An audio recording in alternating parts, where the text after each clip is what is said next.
So mag-ano na ta. Magbutang na ta og gamit na ta niya tong ano no. Sa to ang daily life nga review. Alis. Siyempre first is cotton. Ang ba? Talo be. And then tunod.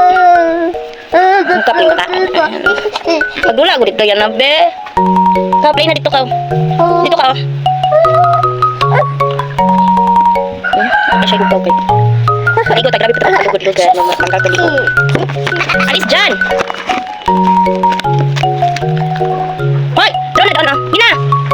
Wala ito ang ano. Ginaan ka sa sunblock niya guys. Color pink yung cream. And then siya. Low perfume ba? Manilok-nilok sa sikilid ba? Nice kayo. Nasa taklog niya ang daganap. Napay pa spoon oh. Ang crema. Okay siya bili. Yan na! So, hindi naman tarong kan ba? Butak. So, ayun. Nakapanuklay, guys. Nice ko. Nga na itong pula dari ukatul. Gaya ito siya.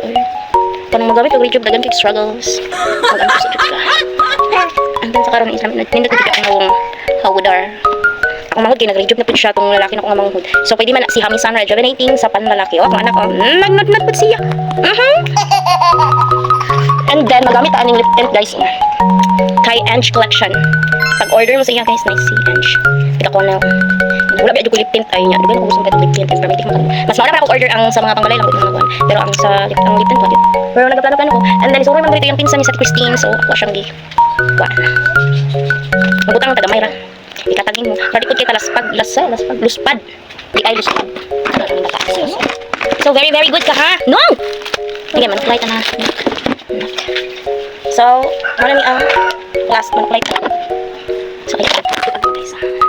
Nice. Pwede na wala kong kapamulbos na sukat nag-hamisan ako guys. Nagagin.